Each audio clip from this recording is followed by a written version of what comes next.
Job analysis, job analysis मतलब बताए थे। देखिए जॉब मतलब क्या होता है, सिंपल नौकरी पोस्ट। जॉब मतलब क्या होता है, नौकरी या पोस्ट। एनालाइज मतलब क्या होता है, जॉब के बारे में क्या करना, स्टडी करना, उसके बारे में विश्लेषण करना। इसका मतलब होता है कि कितना स्टाफ चाहिए, किस क्वालिफिकेशन वाला चाहिए, समझ में आ गया, कितना एक्सपीरियंस वाला चाहिए, किस पोस्ट के लिए चाहिए। एम्प्लॉय यदि हम लाएंगे तो कहाँ से लाएंगे, बिहार से लाएंगे कि कोलकाता से लाएंगे कि यूपी से, लोकेशन भी बहुत मायने रखता है। तो जो एचआरएम जो होता है, ह्यूमन रिसोर्स मैनेजर, ये भी डिसाइड करता है एम्प्लॉय किस लोकेशन से क्या करना चाहिए, लाना चाहिए। क्योंकि कहीं कहीं के एम्प्लॉय बहुत ज़्यादा लेबोरियस होता है, कहीं कहीं एम्प्लॉय ज़्यादा आलसी भी होता है। तो जॉब एनालिसिस मतलब होता है डिसाइड करना कि हमको कितना स्टाफ चाहिए, किस क्वालिफिकेशन वाला चाहिए, कहाँ से स्टाफ को क्या करेंगे, लाएंगे, कितना स्टाफ को अपॉइंटमेंट करेंगे। ये सभी को हम लोग क्या बोलते हैं, जॉब एनालिसिस। जॉब एनालिसिस मतलब किसी को कोई दिक्कत नहीं ना। देखिएगा इसका हम बहुत आसान तरीका आपको हम बताए थे। जॉब एनालिसिस का हम आसान सा डिफिनेशन आपको बताए थे कि लिख लेना। देखो यहाँ पर लिखा हुआ है, job analysis is a detail. Detail मतलब क्या होता है, बारीकी से एक एक चीज को। देखिए जॉब एनालिसिस है detail and systematic study of job. Job के बारे में क्या करना, सिस्टमैटिक स्टडी करना, systematic study of job to know the nature and characteristic of people to be employ for each job. समझ आ गया, हम क्यों एनालिसिस करते हैं। देखो जॉब एनालिसिस से detail and systematic study of job. Job मतलब क्या होता है, अभी बताए थे पोस्ट। पोस्ट के बारे में स्टडी करते हैं, क्योंकि जब पोस्ट देखेंगे तब तो हम एम्प्लॉय को रखेंगे ना। जैसे कंप्यूटर का पोस्ट खाली है तो रखेंगे किसको, कंप्यूटर जो जानता होगा उसी को ना। समझ में आ गया, मान लें कि कोई टेक्निकल चीज अकाउंटेंट के पोस्ट खाली है तो साइंस वाले को रखेंगे, कि जो अकाउंट जानता है उसको रखेंगे, अकाउंट वाले को रखेंगे। तो सबसे पहले तो पोस्ट देखना होगा ना कि क्या चीज़ का खाली है, उसके बाद एम्प्लॉय को देखेंगे। यही देखा, बोला सिस्टमैटिक स्टडी ऑफ जॉब, सबसे पहले जॉब को देखा जाता है। To know the nature and characteristic of people, पहले जॉब को देखेंगे, उसके बाद देखेंगे किस तरह का एम्प्लॉय हमको रखना है फॉर ईच जॉब, प्रत्येक जॉब पर। It is a process of, देखो क्या है, it is a process of discovering and identify the pertinent information. देखिए इसका मतलब क्या होता है, it is a process of discovering. Discovery मतलब पहले तो हम देख लिए कि हमको कंप्यूटर का आदमी चाहिए, उसको डिस्कवर करते हैं, कहीं से भी सर्च करते हैं, and identify the pertinent information relating to nature of specific job.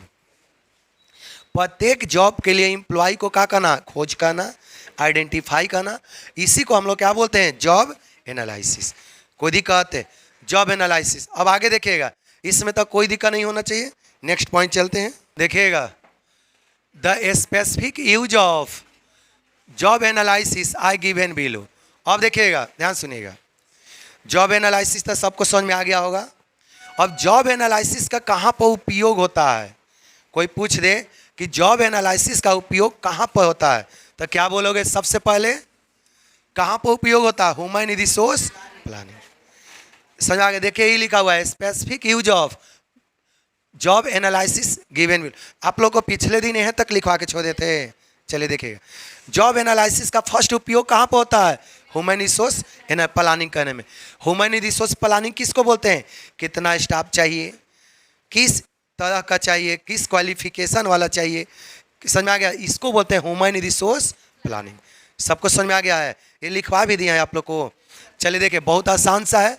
देखिएगा, job analysis represent the qualitative. Qualitative मतलब क्या होता है, याद है, उसको गुण को बोलते हैं क्वालिटेटिव। क्वालिटेटिव किसको रिप्रेजेंट करता है, गुण मतलब क्या होता है, किस क्वालिफिकेशन वाला चाहिए, कितने एक्सपीरियंस वाला चाहिए। क्वालिटेटिव मतलब समझ में आ गया, किस एक्सपीरियंस वाला चाहिए, कितने क्वालिफिकेशन वाला चाहिए, कितने हार्ड लेवल वाला चाहिए, किस नेचर वाला चाहिए। नेचर मतलब अकाउंटेंट चाहिए कि कंप्यूटर का चाहिए या सुपरवाइजर चाहिए। देखिएगा, qualitative aspect of human resource requirement, ये समझ में आ गया आपको। चलिए आगे देखिएगा, since it is determine the demand of A job in terms of responsibility and duty. ये समझ में आ गया आप लोग को? ये क्या डिटरमाइन करता है? जिस आदमी को रखेंगे ना तो उसका रिस्पॉन्सिबिलिटी भी डिसाइड करेगा और उसका क्या डिसाइड करेगा? ड्यूटी। कंप्यूटर का रखेंगे तो उसको कंप्यूटर का ड्यूटी देंगे, अकाउंटेंट को रखेंगे तो अकाउंट का ड्यूटी देंगे, सुपरवाइजर को रखेंगे तो उसको सुपरवाइजर का ड्यूटी देंगे, जो आदमी के रखेंगे उसको ड्यूटी देंगे। ये फर्स्ट आप लोग लिख लिए थे सारे स्टूडेंट। चलिए सेकंड पॉइंट लिखिएगा, next point, second point topic डालिएगा। आज जितना अंडरलाइन करते हैं बस उतना ही लिखे, ज़्यादा लॉन्ग लिखने के जो ही नहीं है, अंडरलाइन वाला बस केवल लिख ले। इट हेल्प्स इन डिटरमाइनिंग, देखिएगा, it helps in determining the number and kinds of job and qualification need to be fill the job. ये बहुत आप लोग का सिंपल लाइन है, आसानी से याद भी हो जाएगा। It help in determining the number, number मतलब क्या होता है? कितना आदमी चाहिए, एंड काइंड ऑफ जॉब, किस काम के लिए चाहिए, एंड क्वालिफिकेशन मतलब तो जान ही रहे किस क्वालिफिकेशन वाला चाहिए। समझ में आ गया? बीटेक चाहिए कि सीए चाहिए कि बीकॉम चाहिए कि एमकॉम चाहिए, क्या चाहिए? Need to fill this job. आप लोग उतार लिए हैं? चलो उतार लिए तब। चलिए सेकंड पॉइंट लिखेगा, recruitment and selection. Second point आप लोग लिख लेना, रिक्रूटमेंट एंड सिलेक्शन। देखिएगा, रिक्रूटमेंट मतलब क्या होता है? चलिए ध्यान सुना, लास्ट बेंच तो ध्यान से देखते हो। रिक्रूटमेंट मतलब होता है searching for the prospective employ, सही कर्मचारियों की खोज करना, सर्च करना। रिक्रूटमेंट मतलब होता है कर्मचारी की खोज करना, जैसे एडवर्टीजमेंट करके, पेपर में आउट करके, टीवी चैनल के द्वारा, या फैक्ट्री गेट पर चिपका दिए कि जिस व्यक्ति को काम करना है इस नोटिस पर या इस नंबर पर कॉल करो। समझ में आ गया? ध्यान सुनो, तो रिक्रूटमेंट मतलब समझ में आ गया, सही व्यक्ति को खोज करना। और सिलेक्शन मतलब क्या होता है कि जितना व्यक्ति अप्लाई किया उसमें से बेस्ट को सेलेक्ट करना। 500 अप्लाई करता था, क्या 500 का सेलेक्ट हो जाता है? 1000 अप्लाई करता था, क्या 1000 के सेलेक्ट हो जाता? नहीं ना, उसमें से इंटरव्यू ये सब लिया जाता है, इंटरनल एग्जाम लिया जाता है, उसके लिए जो सुटेबल हो उसको सेलेक्ट कर लेता है। तो out of total candidate apply best employ are selected, इसी को बोलते हैं सिलेक्शन। जितना अप्लाई किया उसमें से अपने काम वाले एम्प्लॉय को हमने क्या किया? सेलेक्ट कर लिया। इसी को हम लोग क्या बोलते हैं? Recruitment and selection. सबको समझ में आ गया? देखो बहुत सिंपल लिखा हुआ है, देखिए, to make employment program successful, बोला कि एम्प्लॉयमेंट प्रोग्राम को सक्सेसफुल के लिए it is necessary to have clear statement of job to be perform. समझ में आ गया? And of the skill and knowledge that must be possessed by the employ who will be fill these post, these job. Job मतलब क्या होता है? आपका post. समझ में आ गया? इसका आप सिंपल भी लिख सकते हैं, इस लाइन का मतलब यहाँ पर हम लिखवा देते हैं आपको। चले इतना उतार लो आप लोग, तो इसको सिंपल सा लाइन हम लिखवा देते हैं। और इसमें यहाँ तक कोई दिक्कत नहीं ना है? इसमें और आप लोग लिख सकते हैं, स्पेस तो है नहीं ना।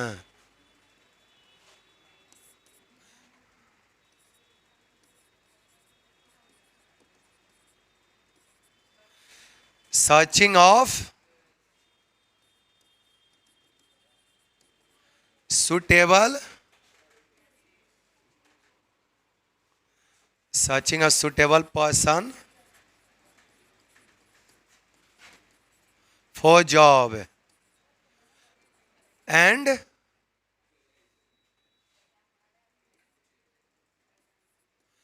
out of these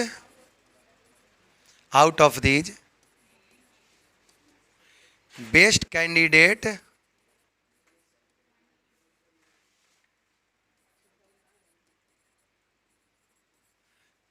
selected. उतार लीजिए फटाफट। तो अब देखा करो, तीसरा पॉइंट आप लोग देखना, प्लेसमेंट। प्लेसमेंट मतलब होता है एक बार कैंडिडेट अपॉइंट हो जाता है ना। अब देखा करो, तीसरा पॉइंट आप लोग देखना, प्लेसमेंट। प्लेसमेंट मतलब होता है एक बार कैंडिडेट अपॉइंट हो जाता है ना, सेलेक्ट हो जाता है ना, तो उसको काम को अलॉटमेंट दिया जाता है, काम को अलॉट किया जाता है। अलॉट मतलब कामों को सौंपना। हम आपको रख लिए, रखने के बाद जो चीज़ में आपका इंटरेस्ट है उस काम पर आपको, मान लें कि आपको रख लिए, कंप्यूटर में इंटरेस्ट है तो कंप्यूटर के काम दे दिए, इनको अकाउंट में इंटरेस्ट है तो अकाउंट के काम दे दिए, किसी किसी का इंटरेस्ट होता है घूमते चलना तो उसका सुपरवाइजर के काम दे दिए, किसी का इंटरेस्ट होता है कि हम लाठी लेके खड़ा रहे हैं तो उसका गेट कीपर बना दिए। समझ में आ गया? तो देखते हो इंटरेस्ट के अकॉर्डिंग क्या करना, सुनते जाना, इंटरेस्ट के अकॉर्डिंग कामों को सौंप देना, इसको हम लोग क्या बोलते हैं, प्लेसमेंट। प्लेसमेंट मतलब समझ में आ गया, काम पर आपको रख देना। देखा करो, इसको बोलते हैं सम प्लेसमेंट। देखते हैं ना, each job can be assign, देखिए each job can be assign to the person who is best suited for it. देखो बहुत सटीक वर्ड सेंटेंस लिखा हुआ है, बोला कि each job can be assign मतलब होता है दे देना, सौंपना। समझ में आ गया? Each job can be assign to the person who is best suited for it. जो व्यक्ति बेस्ट सूट करता है जिस पोस्ट के लिए, उस व्यक्ति को पोस्ट क्या कर देना, दे देना। आप अकाउंट का पोस्ट है आपके लिए सूट करता है तो आपको दे देंगे, किसी को टेक्निकल मशीन वाला काम सूट करता है उसको मशीन वाला काम दे दिए। ये पॉइंट आपको समझ में आ गया? अगला पॉइंट देखिए, similarly the orientation programme can be जज towards the helping the employ learn the activity. Orientation मतलब तो आप जान ही रहे हैं, ओरिएंटेशन प्रोग्राम भी एम्प्लॉय को दिया जाता है, किस लिए, ताकि उसको एक्टिविटी को क्या करने के लिए, पहचान करने के लिए। And the understand the duties that are required to be perform. Orientation से भी फायदा होता है, उसको ड्यूटी पता चलता है कि हमको क्या करना है। कंप्यूटर का काम मिला तो कंप्यूटर से रिलेटेड ड्यूटी है, सुपरवाइजर के काम मिला तो सुपरवाइजर से रिलेटेड ड्यूटी है। देखिए ड्यूटी टुवर्ड्स द, देखिए duty that are required to perform given job more effectively. More effectively मतलब सही तरह से, प्रभावी ढंग से, ताकि कोई आपको शाबाशी दे सके कि हाँ आया था, बहुत अच्छा काम किया। ये पॉइंट आप लोग को समझ में आ गया? चलिए फटाफट उतार लीजिए तो next point, training and development. ध्यान से सुनना, ट्रेनिंग एंड डेवलपमेंट। देखिएगा ट्रेनिंग और डेवलपमेंट मतलब होता है आप किसी भी तरह के एम्प्लॉय को रख लो, जब तक हम लोग ट्रेनिंग नहीं देते हैं तो काम 100% इफिशियंट नहीं करता है। समझ में आ गया? तो देखते जाना, आप मान लें कि कोई बीटेक ही करके जाता है तो क्या कंपनी में उसको ट्रेनिंग नहीं देता है? सीए भी करके जाओगे तभी आपको ट्रेनिंग मिलेगा, भले 2 दिन 4 दिन 10 दिन जरूर। बैंक में ही जॉब मिलेगा तो ट्रेनिंग आपको होगा 15 दिन 20 दिन 25 दिन जो भी हो। आगे देखो, तो ट्रेनिंग के मतलब होता है knowledge and skill of employ increase towards post. काम से रिलेटेड आपको ज्ञान देना, काम से रिलेटेड आपको नॉलेज देना। समझ आ गया? काम से रिलेटेड आपको कुछ कुछ बातों को बताना, इससे क्या होता है कि आपका स्किल बढ़ता है, नॉलेज बढ़ता है, किसके प्रति, काम के प्रति। समझ आ गया? तो देखते हो बहुत आसान लिखा हुआ है, training and development program are administered to help the employ to gain skill and knowledge to perform the task. Task मतलब क्या होता है, जॉब या पोस्ट। इसका मतलब क्या होता है, या इसका मतलब वर्क भी होता है। टास्क मतलब क्या होता है, वर्क, काम। To perform the task assign to them. Assign मतलब क्या होता है, दिया गया। जो आपको दिया गया उसको सही सही पूरा करने के लिए ही ट्रेनिंग आवश्यक होता है। जो कामों को दिया गया उसको सही सही पूरा करने के लिए ही ट्रेनिंग प्रोग्राम क्या होता है, आवश्यक होता है। समझ में आ गया? देखते रहो, देम इफेक्टिवली। ये लाइन आप लोग को समझ में आ गया? बहुत सिंपल सा वर्ड लिखा हुआ है, training and development program are administered to help. समझ में आ गया? ट्रेनिंग एंड डेवलपमेंट प्रोग्राम आपको एडमिनिस्ट्रेटेड टू हेल्प, किसको हेल्प करता है, employ to gain skill. Training से उसको क्या की प्राप्ति होता है, स्किल की प्राप्ति होता है, एंड नॉलेज, उसको नॉलेज का भी प्राप्ति होता है। टू परफॉर्म द टास्क, किस लिए नॉलेज, ताकि वो अपना कामों को क्या कर सके, पूरा कर सके। परफॉर्म मतलब पूरा करना। समझ आ गया? To perform the task assign. Assign मतलब जो काम दिया गया उसको पूरा करना, इफेक्टिवली, इफेक्टिवली मतलब सही सही, कोई दिक्कत, बस इतना उतारिए। तो अंडरलाइन वाला केवल उतारना। अगला टॉपिक लिखेगा जॉब इवैल्यूएशन। ध्यान सुना, जॉब इवैल्यूएशन मतलब होता है, टॉपिक डालिए, इसको अपने भाषा में लिखवा देंगे। जॉब इवैल्यूएशन मतलब होता है, ध्यान सुना, कि किस पोस्ट के लिए कितना रुपया देना है, बस एक लाइन में केवल याद रखना। जॉब इवैल्यूएशन मतलब होता है कि किस पोस्ट के लिए आपको कितना रुपया देना है। इवैल्यूएशन मतलब समझ आ गया, सुपरवाइजर के लिए कितना देना है, मैनेजर को कितना देना है, जो एकदम से लो कैटेगरी के काम कर रहा है एम्प्लॉय, उसको कितना देना है, तो किस पोस्ट के लिए कितना रुपया देना है, इसको हम लोग बोलते हैं जॉब इवैल्यूएशन। सबको समझ में आ गया जॉब इवैल्यूएशन। देखिएगा, job evaluation aim at determining the relative worth of various job. Relative worth मतलब होता है रिलेटिव पेमेंट, वो जॉब के लिए कितना रुपया का करना है, पेमेंट करना है। देखिएगा, the worth of A job you'd in term help in determining the base of compensation. Compensation मतलब क्या होता है, compensation of the job. Compensation मतलब होता है सैलरी, वेजेज, ये सब। कंपेंसेशन ऑफ जॉब मतलब सैलरी और वेजेज। एम्प्लॉय को कितना रुपया कामों के लिए क्या करना है, पेमेंट करना है, इसको बोलते हैं वर्थ ऑफ जॉब। समझ में आ गया, वर्थ का मतलब होता है रुपया पैसा। वर्थ ऑफ जॉब मतलब काम के लिए रुपया पैसा। कोई आपसे पूछे कि वर्थ ऑफ जॉब को हिंदी, तो क्या बोल देना, काम के लिए रुपया पैसा। समझ में आ गया ना, देखते हो ये लाइन आप लोग को समझ में आ गया। The worth of job in term help in determining the base compensation of the job. ये समझ में आ गया। चलिए चलिए इतना ही उतारिए, ज़्यादा लंबा मत खींचिए। अगला पॉइंट लिखेगा परफॉर्मेंस अप्रेसल। देखिएगा, परफॉर्मेंस अप्रेसल मतलब होता है, पहले सब स्टूडेंट समझ लो, परफॉर्मेंस अप्रेसल मतलब होता है आपका परफॉर्मेंस को देखना कि आपने कैसे किया है, हम जितना दिए थे क्या आप उतना काम किए हैं या नहीं है। परफॉर्मेंस अप्रेसल मतलब होता है परफॉर्मेंस को एनालाइज करना, क्या करना, आपका परफॉर्मेंस को, एक्चुअल परफॉर्म को स्टैंडर्ड के साथ क्या करना, कंपेयर करना। परफॉर्मेंस अप्रेसल मतलब एक्चुअल वर्क को स्टैंडर्ड के साथ क्या करना। जैसे मान लेते हैं कि हम आपको ड्यूटी दिए थे कि एक दिन में, वन डे में आपको कितना टेबल बनाना चाहिए, 8। एक दिन में कितना टेबल बनाने के हम आपको ड्यूटी दिए थे, 8 टेबल्स, बट आपने बनाया कितना, हम बोले ये स्टैंडर्ड हो गया, ये क्या हो गया, एक्चुअल। इसको दोनों को जब कंपेयर करेंगे ना, इसको बोलते हैं परफॉर्मेंस अप्रेसल। परफॉर्मेंस अप्रेसल मतलब स्टैंडर्ड को एक्चुअल के साथ क्या करना, कंपेयर करना, और देखना कि इन्होंने कम काम किया या ज़्यादा काम किया। परफॉर्मेंस अप्रेसल मतलब समझ आ गया।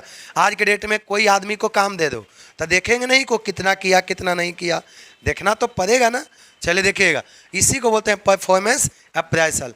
देखिएगा परफॉर्मेंस अप्रेसल, देखिए performance of the employ can be appraised objectively if clear cut standard of performance for every job are established। देखिए बहुत सिंपल सा लाइन लिखा हुआ है, बोला कि अब किसी भी एम्प्लॉय के परफॉर्मेंस को हम तभी जांच कर सकते हैं जब उसके लिए एक स्टैंडर्ड फिक्स हो। हम कैसे बोल सकते हैं, बोलेंगे कि एम्प्लॉय कम काम किया, हम 8 टेबल फिक्स किए तब तो पता चला ना कि हम 8 टेबल बोले थे और काम कितना किया। अब मान लेते हैं कि हम 8 फिक्स नहीं करते तो पता चल जाता, मान लें कि हम 8 फिक्स नहीं करते तो हमको पता चल जाता है कि कम किया कि ज़्यादा। तब बोला कि एम्प्लॉय का परफॉर्मेंस अप्रेसल के लिए स्टैंडर्ड फिक्स करना क्या होता है, बोलिए कि आवश्यक होता है। स्टैंडर्ड होगा तब तो दोनों को कंपेयर करेंगे ना, समझ आ गया। चलिए आगे देखिए, एक लाइन और, in evaluating the performance of an employ, देखिएगा ऑफ एन एम्प्लॉय, देखिएगा the supervisor can compare the actual contribution of each man with the set of standard. देखिए कितना है, ये स्टैंडर्ड है, ये क्या है, एक्चुअल है। हमको एम्प्लॉय का परफॉर्मेंस देखने के लिए एक्चुअल को किससे कंपेयर करना होगा, स्टैंडर्ड से, यही लिखा है। In evaluating the performance of employ, employ का परफॉर्मेंस को देखने के लिए, समझ में आ गया ना, the supervisor can compare, supervisor को क्या करना चाहिए, कंपेयर करना चाहिए actual contribution of each man, प्रत्येक एम्प्लॉय का, with the set of standard. इस एक्चुअल को किससे कंपेयर करना होगा, तब तो पता चलेगा ना कि सही काम किया या ज़्यादा किया कि कम काम। चलिए उतार लीजिए, अंडरलाइन वाला आप लोग केवल उतारना। समाप्त का है एम्प्लॉय काउंसलिंग, ये आपका लास्ट पॉइंट है, एम्प्लॉय काउंसलिंग।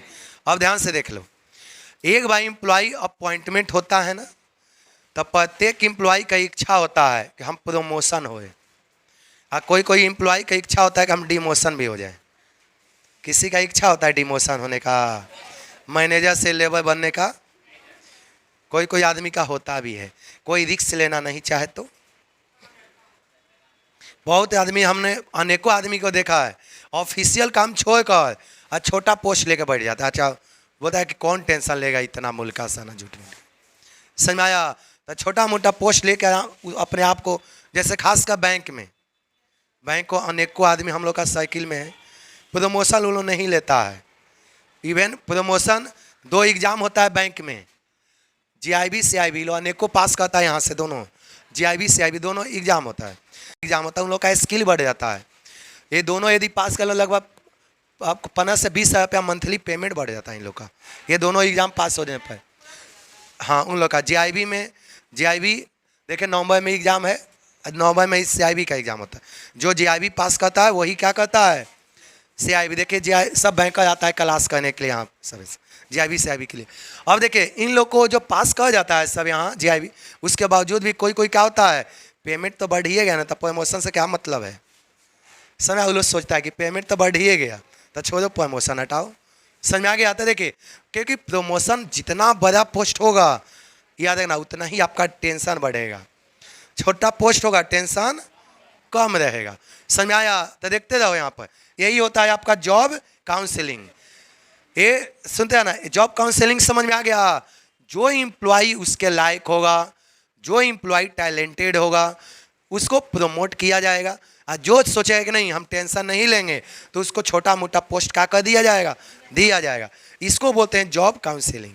समझ में आ गया, देखो लिखा हुआ है, job analysis provide information about career choice. Job analysis क्या इंफॉर्मेशन ये भी देता है कैरियर चॉइस का, कोई प्रमोशन होना चाहता है या कोई, देखो career choice and personal limitations. समझ में आ गया, देखिए such information is helpful in vocational, देखिए वोकेशनल गाइडेंस एंड काउंसलिंग। समझ में आ गया, ये आपको कहाँ पर हेल्पफुल होता है, सच information helpful in vocational guidance and counselling. ये आपको काउंसलिंग करने में या गाइडेंस करने में आपको क्या करता है, हेल्प करता है। एक लाइन और देख लो, जो एम्प्लॉय चाहता है कि हम प्रमोशन नहीं होए, देखिए employ who are unable to cope with the hazards. कोई कोई एम्प्लॉय होता है ना जो रिस्क का सामना नहीं कर पाता है, कोई प्रेशर आता है ना, तब प्रेशर का सामना नहीं कर पाता है, तो उसको कैसा काम दिया जाता है, देखो and demand of the given job में be advise to opt for subsidiary job which are, देखो which are less demanded. Less demanded मतलब क्या होता है, यदि जो एम्प्लॉय हजार्डस नहीं झेलना चाहता है, रिस्क लेना नहीं चाहता है, तो उसको कैसा काम दिया जाता है, सब्सिडियरी काम, माने सहायक काम। सब्सिडियरी मतलब क्या होता है, छोटा मोटा काम, सहायक काम।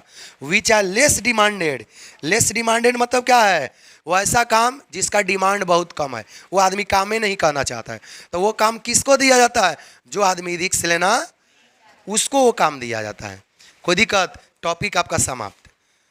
कोई दिक्कत है, जो आदमी मेहनती होता है, परिश्रम होता है, उसको काउंसलिंग होता है, उसका कैरियर ग्रोथ होता है। आप लोग का सारा प्ले लिस्ट में भी वीडियो मिल जाएगा चैप्टर नंबर 4 से, जल्दी जल्दी आप लोग उतार लो थोड़ा।